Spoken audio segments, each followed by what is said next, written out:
맞습니다. 오늘 광고에 나왔습니다마는 담임 목사님 청빙 공고에 관한 내용을 여러분이 다 아시고 있는 줄을 압니다. 이를 위해서 기도 많이 하시죠? 정말 기도 많이 하시길 바랍니다. 2부 예배에도 얘기를 했습니다마는 저희 기도원에서는 거의 매일 기도합니다. 이제 새벽과 저녁에 예배가 있으니까 기도를 하는데, 처음에 기도할 때는 그냥 좋은 목사님 보내주세요, 그런 기도를 했습니다. 좋은 목사님, 그 좋다는 기준이 뭘까 좀 막연하게 생각이 들더라고요. 그래서 하나님, 이왕이면 좀 더 구체적으로 기도하면 어떻겠습니까? 그렇게 물으면서 기도하던 중에 먼저 예수님의 마음을 품는 자, 하나님의 마음을 품고 목회할 수 있는 목회자를 위해서 기도하는 것이 좋겠다라는 생각을 갖게 되었습니다. 그래서 하나님, 사람의 마음이 아닌 하나님의 마음, 주님의 마음을 갖게 하소서. 그래서 주님이 원하시고 하나님이 원하는 목회를 할 수 있게 하소서. 아주 참 이 가장 중요한 기도 제목이 아닌가 생각이 듭니다. 그 다음에 두 번째는 예수 잘 믿는 목회자 보내주소서. 이해가 가시죠? 네. 목사님이라고 해서 우리 계신 원로 목사님이라든지 우리 부교육자님들은 참 좋은 신앙의 삶을 이렇게 하시고 있는데, 저 같은 경우에 비춰보니까 참 그렇지 못하더라고요. 그래서 목회자가 무엇보다도 예수님 잘 믿어야 되는데 그렇지 않은 목회자들이 참 많이 있습니다, 부끄럽게도. 그래서 예수님 잘 믿는 목회자가 온다면은 아마 모든 성도들의 신앙의 본이 돼서 같이 예수 잘 믿는 우리 기름교회 공동체가 되지 않겠는가, 그런 생각을 갖게 돼서 기도합니다. 그 다음에 이제 설교 문제. 요새는 설교 자료들이 많이 있으니까 저한테는 그게 별로 중요하진 않고요. 좀 못하시더라도 인격적으로 좀 누가 같이 좀 본이 되고 참 이렇게 따라갈 수 있는 그런 성품, 인격을 지닌 분이 오셨으면 좋겠다는 그런 생각을 해보게 됩니다. 그래서 이를 위해서 여러분이 기도 많이 해주시길 바랍니다. 특별히 우리 장님들이 여기 계십니다만은 우리 장님들 정말 기도 많이 해주시길 바랍니다. 정말 기도해야 돼요. 또 우리 권사님들 정말 기도 많이 하시길 바랍니다.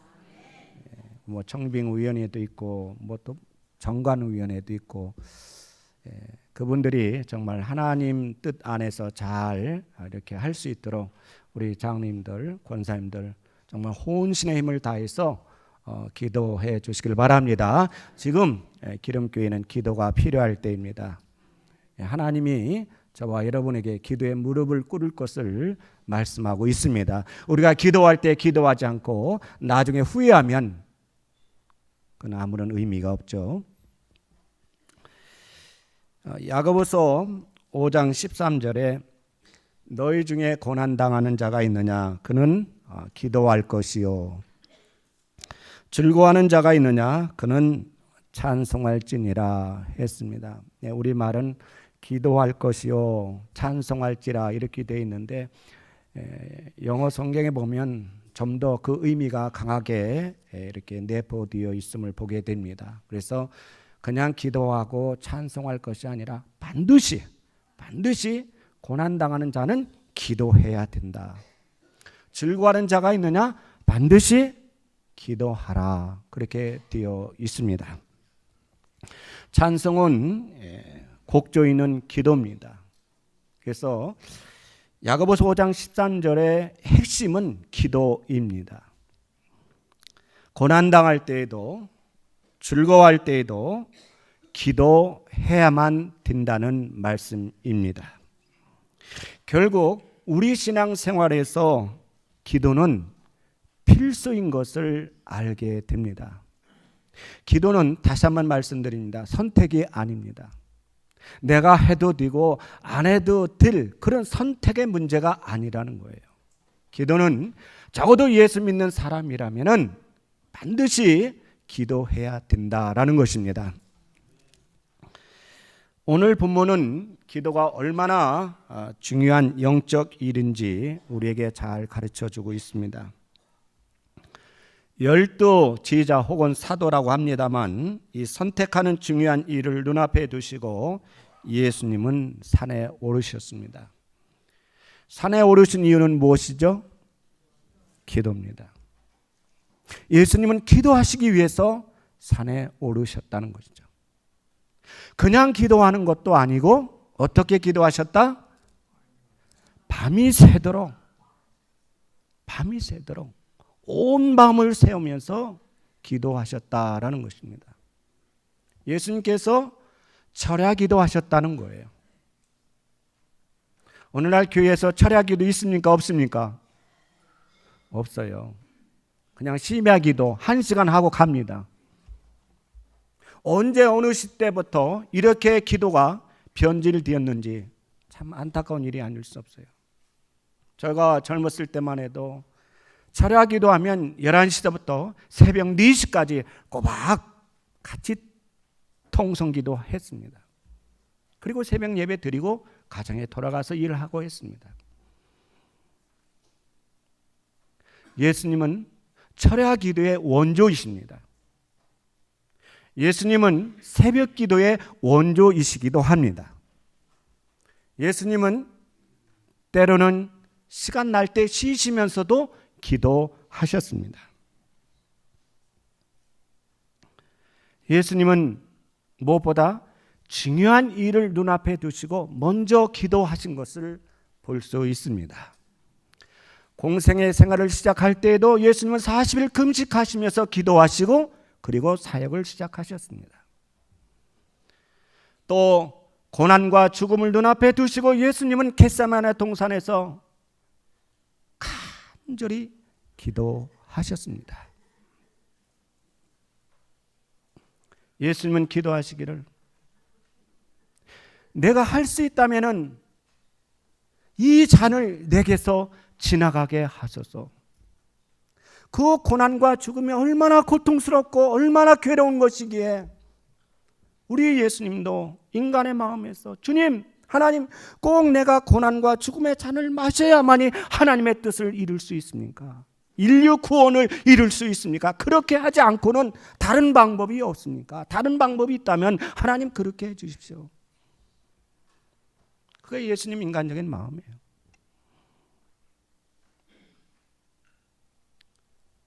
예수님은 그러나 그 인간의 마음을 기도로 승리하셨습니다. 내 뜻대로 마시고 누구의 뜻대로? 아버지의 뜻대로 기도로 승리하신 거예요.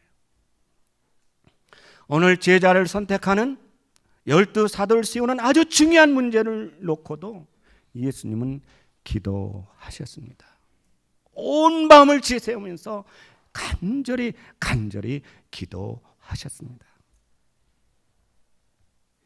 그래서 12 제자 사도를 세우셨고 그들을 사도라 칭했다라고 성경은 말씀하고 있습니다. 사도는 보냄을 받은 자이다라는 뜻입니다. 오늘 저와 여러분, 우린 다 사도가 아닙니다. 그러나 그 사도의 역할은 있습니다. 우리는 이 땅에 하나님께 보냄을 받은 사람들입니다. 아멘. 누구의 일을 하기 위해서? 하나님의 일을 하기 위해서 저와 여러분은 이 땅에 보냄을 받은 사람들입니다.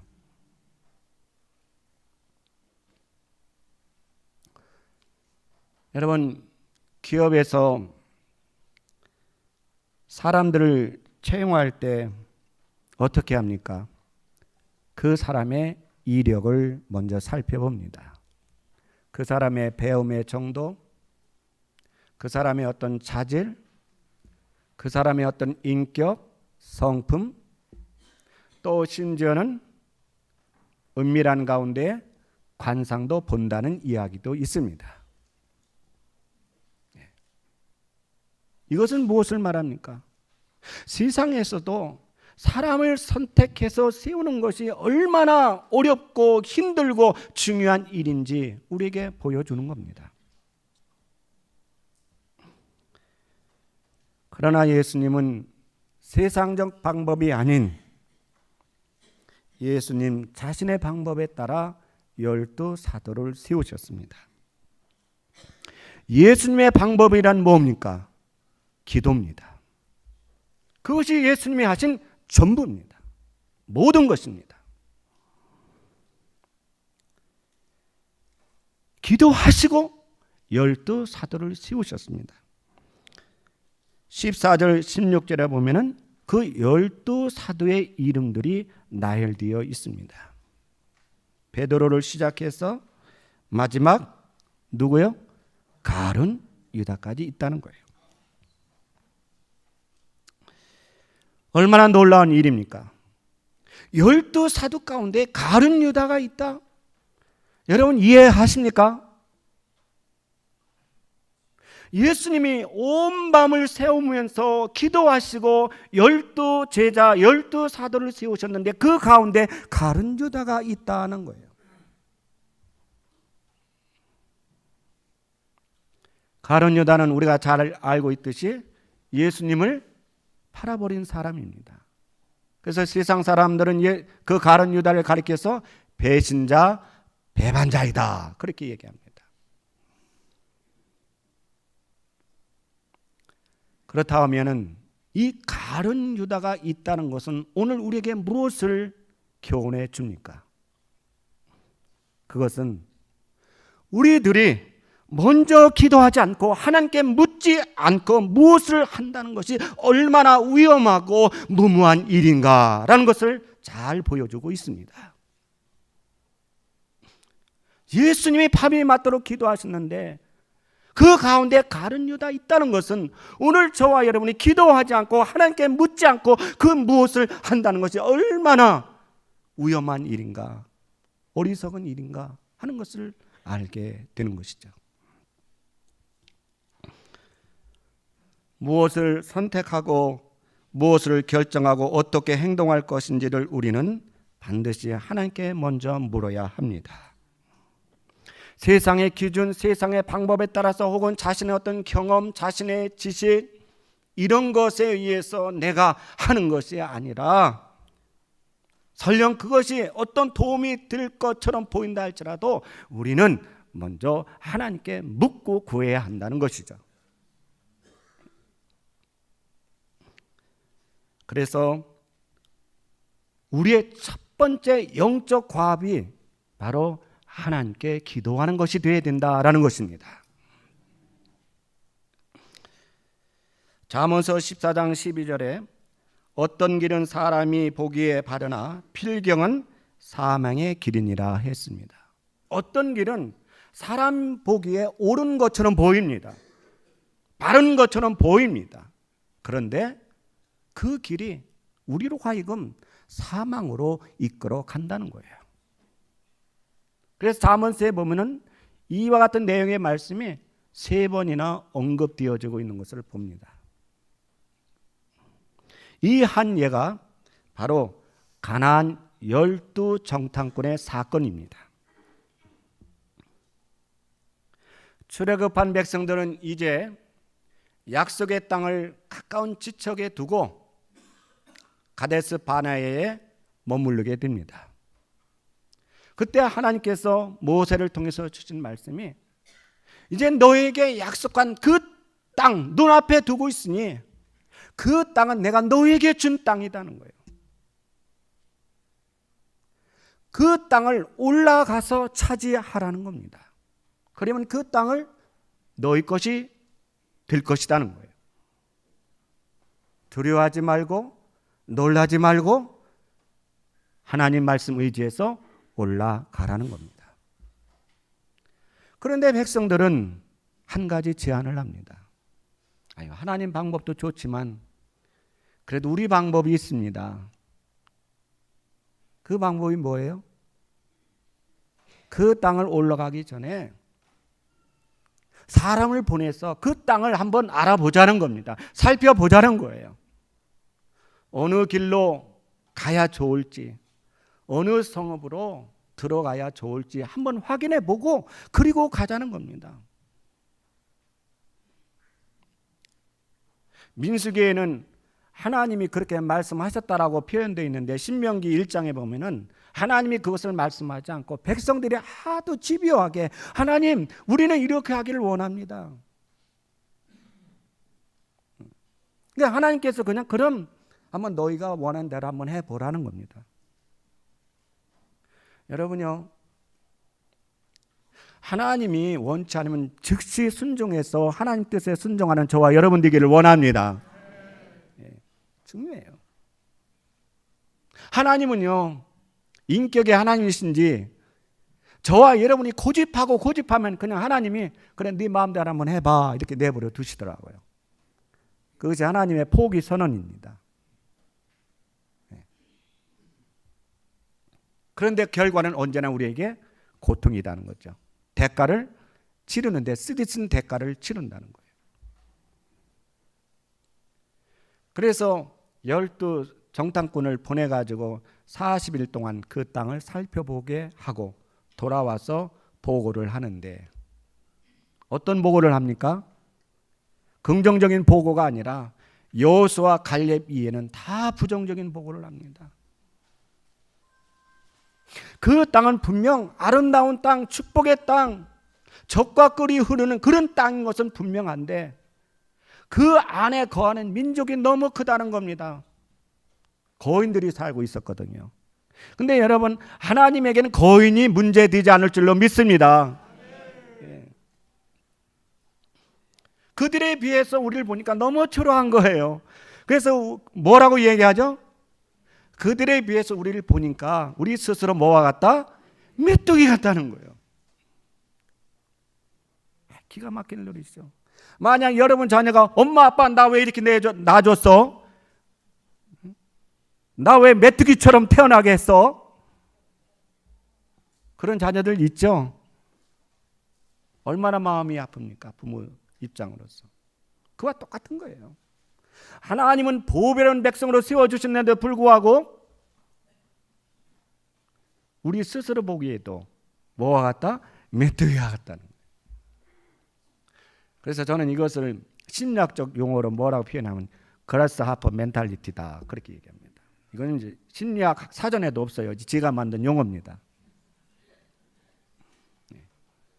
그라스하퍼 멘탈리티, 메뚜기 정신. 근데 놀라운 것은 이것이 오늘 저와 여러분에게도 있다는 거예요. 나도 모르는 사이에 내 안에 이게 있어요. 이 정신이 있어가지고 내 자신에 대해서 하나님 앞에 정말로 당당하고도 담대하게 하나님의 자녀로 살아가는 것이 아니라 때로는 쪼그라드는 모습으로 내 모습에 대해서 왜 이렇게 기니 짧니 굵니 또 가느니 뭐 눈이 크니 작니 얼마나 원망하고 불평을 합니까? 하나님께서 나를 이 세상의 최고의 미남 미녀로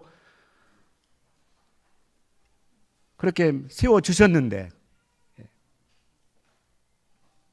이 그라스하퍼 멘탈리티를 가지니까요 좋은 소리도 귀에 안 들립니다. 그렇죠? 여호수아 갈렙은 뭐라고 말합니까? 아니다 올라가자는 겁니다. 하나님 그 땅을 우리에게 주셨으니까 우리가 그 말씀 의지해서 가면은 그 땅을 우리 땅이 될 것이라는 거예요. 그들은 우리의 밥이 될 것이라는 겁니다. 근데도 이미 메뚜기 정신에 오염되어 있는 사람은 아니다는 거예요. 다수가 그렇게 지금 얘기하고 있는 거예요. 다수가. 그래서 밤새도록 울고 불고 난리를 치는 겁니다. 우리는 이제 죽었다는 거예요. 죽었다는 겁니다. 그래서 하나님께서 결과적으로 어떻게 하셨습니까? 그들이 원망하고 불평하고 울고 불고 난리한 그대로 약 일주일 내지 10일이면 갈 수 있는 그곳을 몇 년 방랑했죠? 40년이요. 여러분 그 길 가기를 원하십니까? 아니죠. 네. 그리고 그 땅에 약속을 받은 부모 세대들은 어떻게 됐어요? 다 광야에 있어 죽음을 당했습니다. 이것이 하나님의 방법과 사람의 방법의 차이입니다. 백성들은 처음부터 자신들이 이렇게 드리라는 것 생각도 못했고 이렇게 하면 더 좋을 것이다. 그래서 그것을 주장한 거예요. 이사야 30장 1절 5절을 한번 보겠습니다. 이사야 30장 1절 5절. 이사야 30장 1절 5절.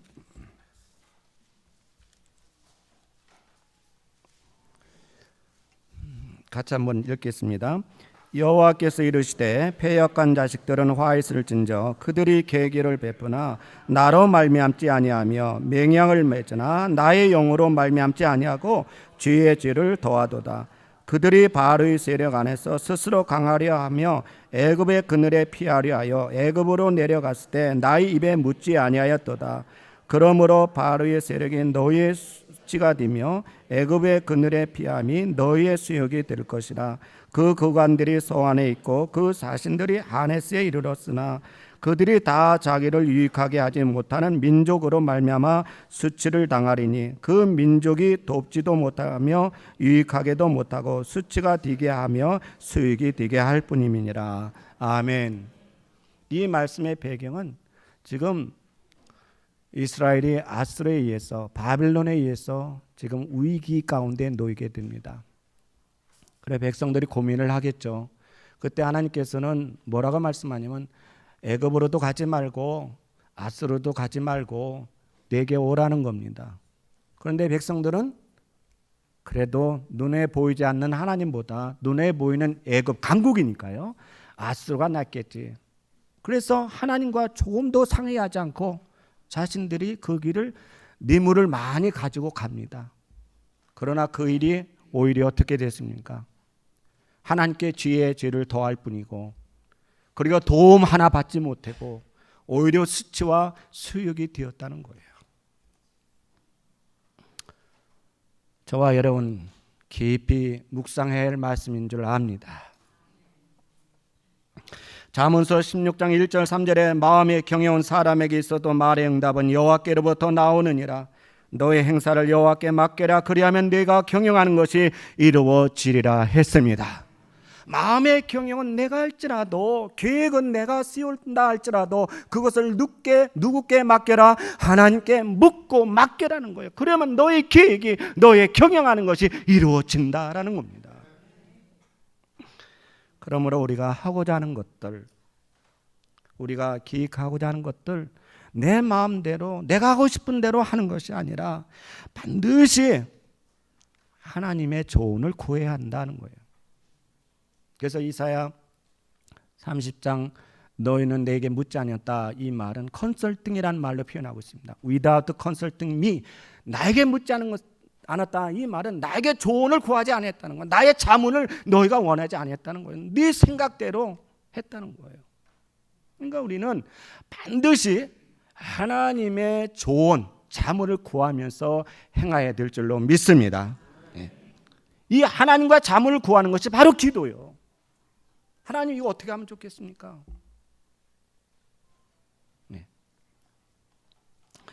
누가복음 18장 1절 8절에 보면은 항상 기도하고 낙심하지 말아야 할 것을 내가 너에게 이루느니 속히 그 원한을 풀어 주시리라.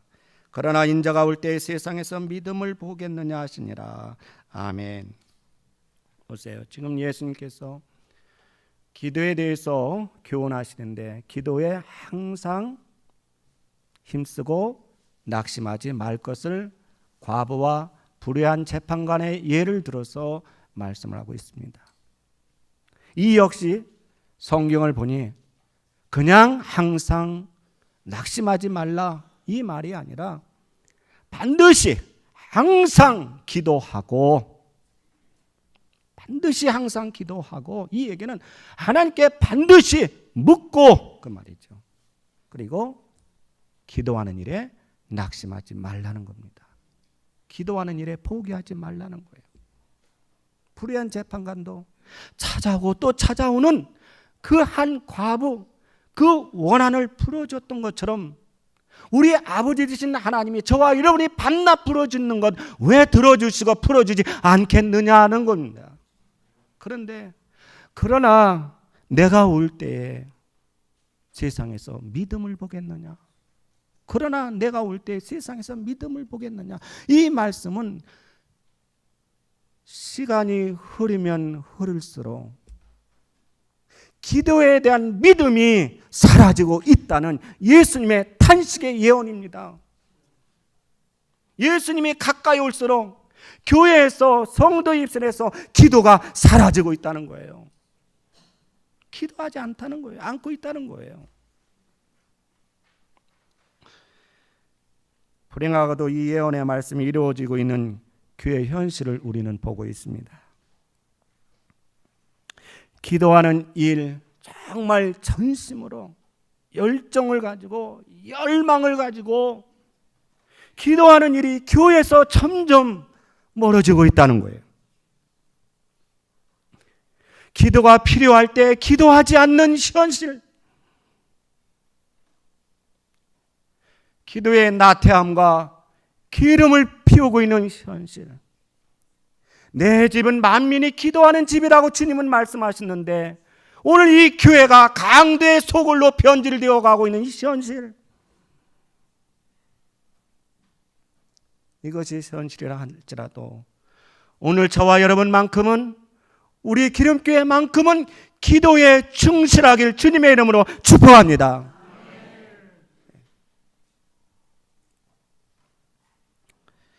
오늘 교회와 그리스도인들이 기도하는 일을 소홀히 하는 이유는 뭡니까? 바쁘다, 시간이 없다는 아마 이유일 것입니다. 참, 연세 드신 노인이나 우리 아이들까지도, 유치원 아이들까지도 물어보면 너 바쁘니? 그러면 바쁘다 그래요. 너무 바빠가지고 스트레스 받는다는 거예요. 여러분, 우리는 기도할 수 없을 만큼 바쁜 일은 없을 것입니다. 우리 학생들한테 종종 하는 얘기 있어요. 공부하기 전에 기도하고 해. 1분이면 돼. 하나님, 내게 지혜를 주시소. 하고 공부하라는 거예요. 이건 저의 경험이에요.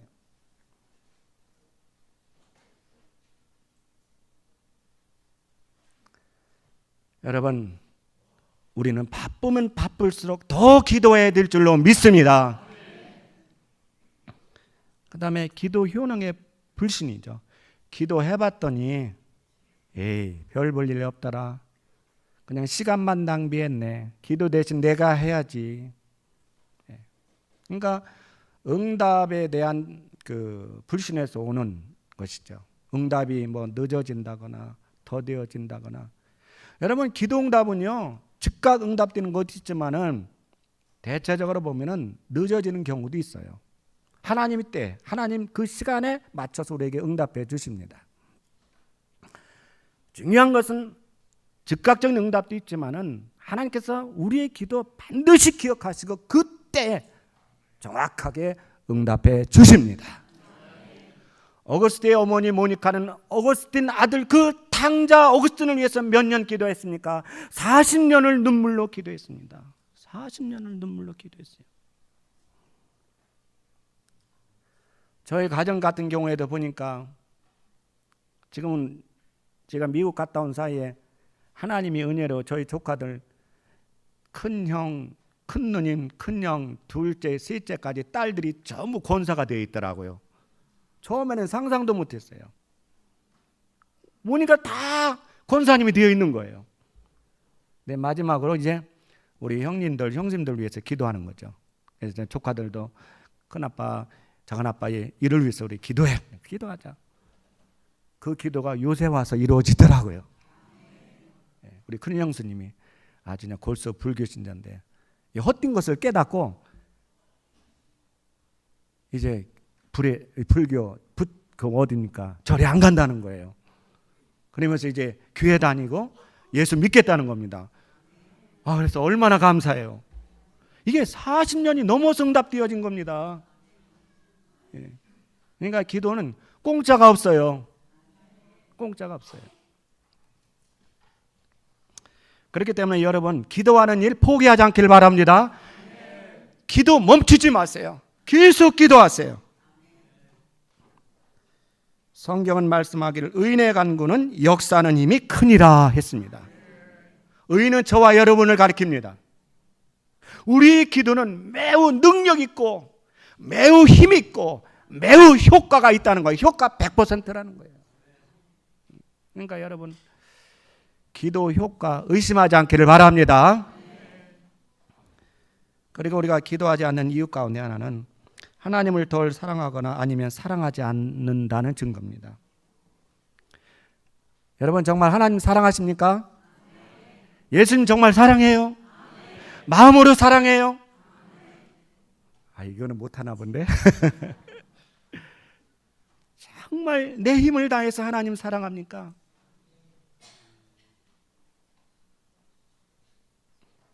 하나님은 저와 여러분을 그렇게 사랑하셨거든요.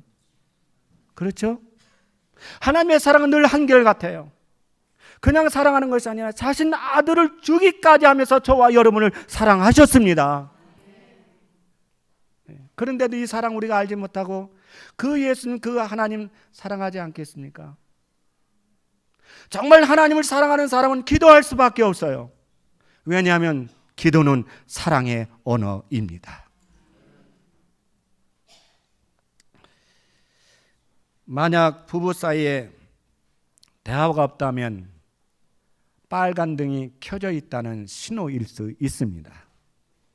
사랑하는 부부 사이는 끊임없이 이야기를 나눕니다. 지난주에 인간극장을 보니까 92살 난 할아버지와 89세 난 할머니가 지금까지도 연세가 저 전남 곡성에 사시는 분인데 농촌에서 두 부부가 사시더라고요. 근데 그렇게 뭔 얘기를 하시는지 제가 볼 때는 별 얘기도 아니에요.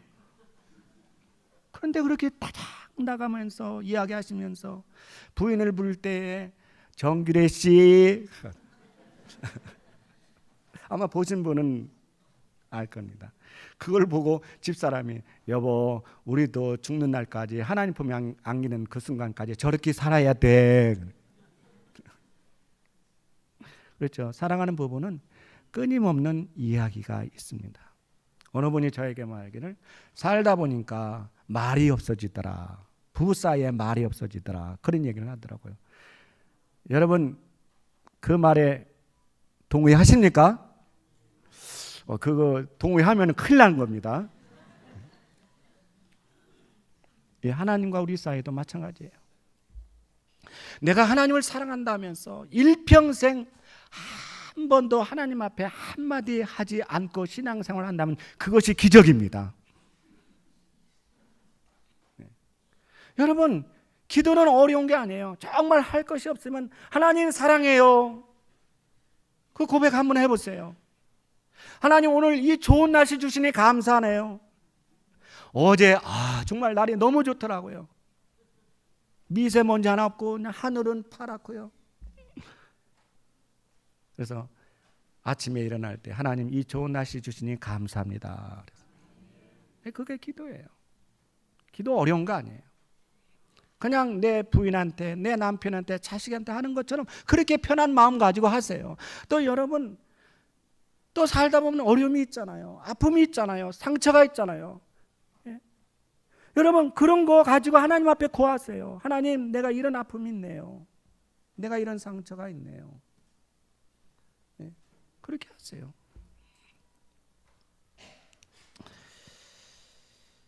오늘 저와 여러분 우리가 사는 날 동안 하나님과의 사랑의 이야기꽃을 활짝 피우면서 사는 그런 삶이 되기를 원합니다.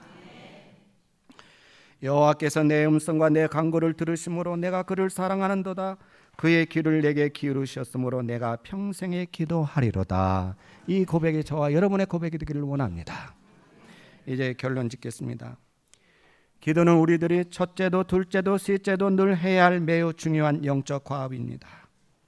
내가 기도하지 않고 무엇을 한다는 것, 무엇을 결정한다는 것, 무엇을 선택하는 것, 그건 아주 위험한 일입니다. 무모한 일이 될 수 있어요. 모든 것, 모든 일들에 항상 하나님께 묻고 해야 될 줄로 믿습니다. 항상 하나님과 컨설팅하면서 하라는 거예요. 기도에 낙심하지 말고 기도하는 일에 우리 자신을 드립시다. 계속 구하시고 계속 찾으시고 계속 두드리세요. 구하는 자에게 얻어질 것이고 찾는 자가 찾을 것이고 두드리는 자에게 문이 열려질 줄 믿습니다. 우리에게 가장 보배로운 이 영적 자산인 기도, 기도의 무릎을 다시 회복하는 은혜가 있기를 간절히 주님의 이름으로 축복합니다. 기도하겠습니다. 고마우신 하나님 감사합니다. 오늘 주신 말씀 또 우리